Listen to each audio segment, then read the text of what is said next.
Welcome once again, my dear students of class 6.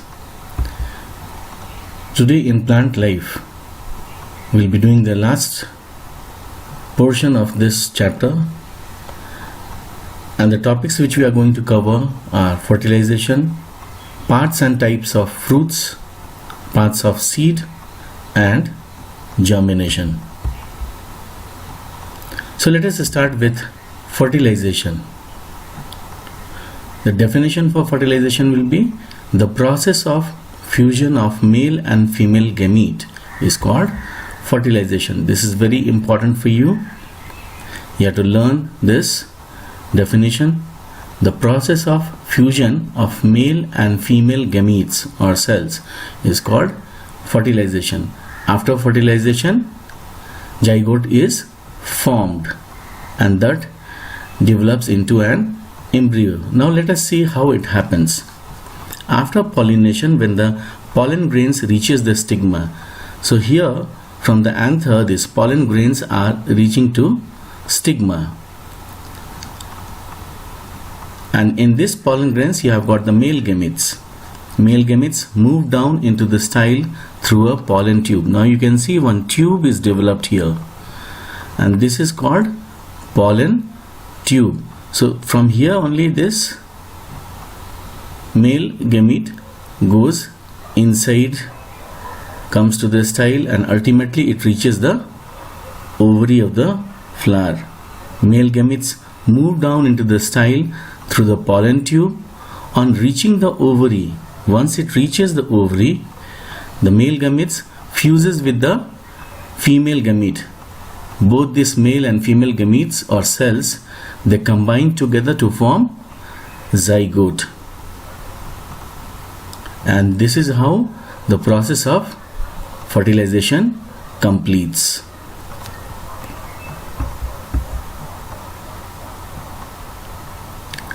Now after the fertilization, the fruit is formed. Have you ever wondered what happened to the different parts of the flower after fertilization? Once the fertilization takes place, what happens? All the other parts like petals, stamens, sepals, these wither and fall off. Only what is left, that is ovary. Now this ovary enlarges and becomes the fruit. The walls of the ovary becomes succulent and fleshy. It becomes fleshy and juicy. And do you remember inside the ovary we have got ovules? Now these fertilized ovules develop into seed or seeds. Now in this seed we have got the zygote, which develops into an embryo. Embryo is the baby plant. Okay, now we will learn about embryo.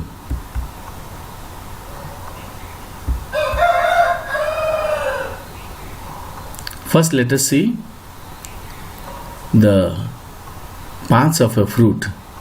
You can divide this fruit into two parts, that is pericarp and seed. All of you know what is seed. So in the center you have got the seed, and all this together we call it pericarp. I'll give you one more example of mango, your favorite fruit. So this is the seed which is in the center, and all these three together they make pericarp, which is made up of epicarp, mesocarp and endocarp. The pericarp develops from the ovary wall.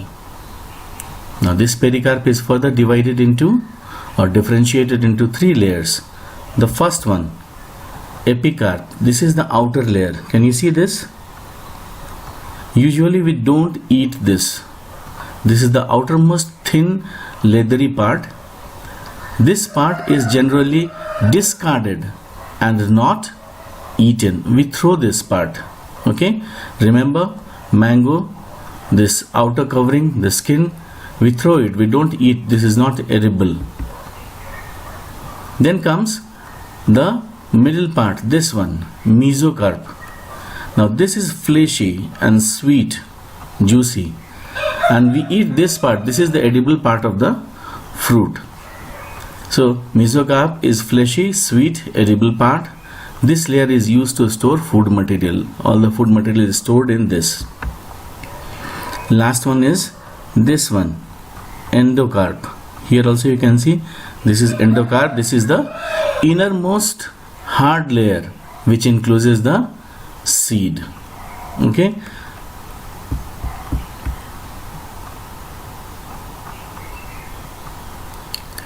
Now types of fruits. Basically there are two types of fruit, you know that, dry fruits and fleshy fruits. You have seen this type of dry fruits, raisins, almonds and so on. Dry fruits are those fruits whose entire pericarp becomes dry at maturity. Examples are pea pod, peanut, almond, raisins, cashew nuts, etc. And fleshy fruits, these are the fleshy fruits. Those fruits whose entire pericarp is, pericarp, do you remember? The layer which contains epicarp, mesocarp and endocarp. So the pericarp is soft, pulpy at maturity. Examples are grapes, banana, plum, peach, etc. Now parts of a seed.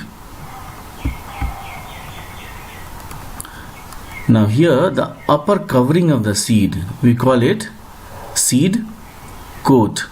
The seed coat is the outermost covering of the seed and the function is to protect the seed. It can be of any color. You must have seen different types of seeds, brown, white, maroon, red, pink, etc. So there are different colors of seeds. The outer portion is called testa and the inner portion of the seed coat is called tegmen. Now once this seed coat is removed, you will see that in some seeds there are two cotyledons. Here you can see 1 and 2. We find two thin leaf-like structures. These are called cotyledons. If one is there, it is cotyledon. And they store food here for the baby plant. So baby plant gets the food from these cotyledons. So these are the parts of a germinating seed. Here you can see the outer covering is seed coat. These are cotyledons. An embryo is made up of two parts, plumule and radicle. Plumule goes up and becomes the shoot system and the radicle goes down, becomes the root system of the baby plant. Now here embryo, which I told you that we'll be learning about this. Embryo is the baby plant which is present between two cotyledons. Now here you see in the diagram, these are the two cotyledons, okay, and in between you have got the embryo. It's extremely delicate, very soft, very fragile, and it consists of two portions, two parts, plumule and radicle. Plumule grows upwards and radicle goes downwards, okay, towards the gravity. The radicle grows downwards to form the root system.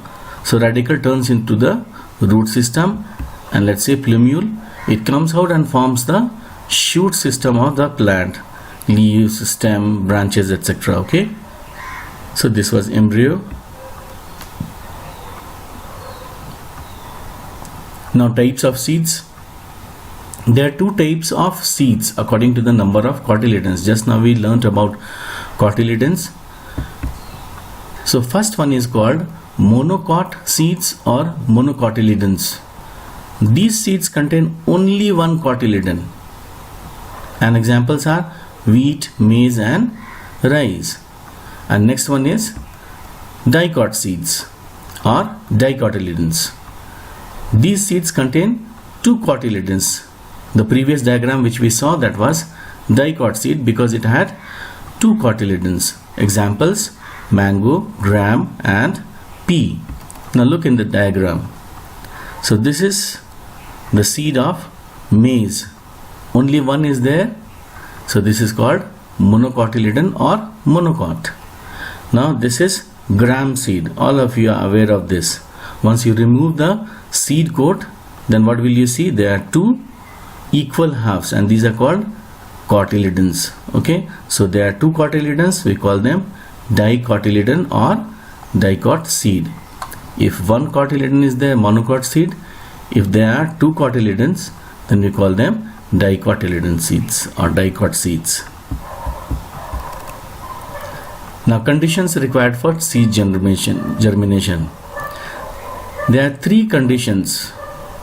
The first one is air, next one is water or moisture, and the third one is temperature, that is sunlight. So if all the three conditions are there, then only seed will germinate. Otherwise, seed cannot germinate. For example, we have got water and temperature, but we don't have air, then seed will not germinate. Suppose we have got air and water and we don't get the suitable temperature range, then also the seed will not germinate. If you have got air and temperature but you don't give water to the seed, it will not germinate. So all these three are very, very important. Air is needed by the seed for breathing. Okay, so the seed requires air for breathing. Moisture or water is needed to make the seed coat soft. So once the seed coat becomes soft, then only the baby plant emerges, comes out of the seed. The baby plant breaks off the seed coat and then comes out. Then temperature also, you require a temperature ranging from 10 degree to 35 degrees. So this is the best and suitable temperature range for the seeds to germinate. Otherwise, seed will not germinate. If it is low temperature, suppose if you keep a seed in the fridge, it will not germinate. If it is higher than 35, then also the seed will not germinate. So all these three conditions are very much essential for the germination of seed. Now we have come to the end. This is seed germination. As I told you, when it gets all the four conditions under the favorable condition, it germinates. The seed absorbs water through a small hole. So now the seed has absorbed the water. It has become soft and bigger in size also. The seed swells and seed coat becomes soft. A small root comes out of the seed, breaking off the soft seed coat. So this is the root. In the initial stages, we call it radicle. So this root is called radicle and it grows towards the gravity.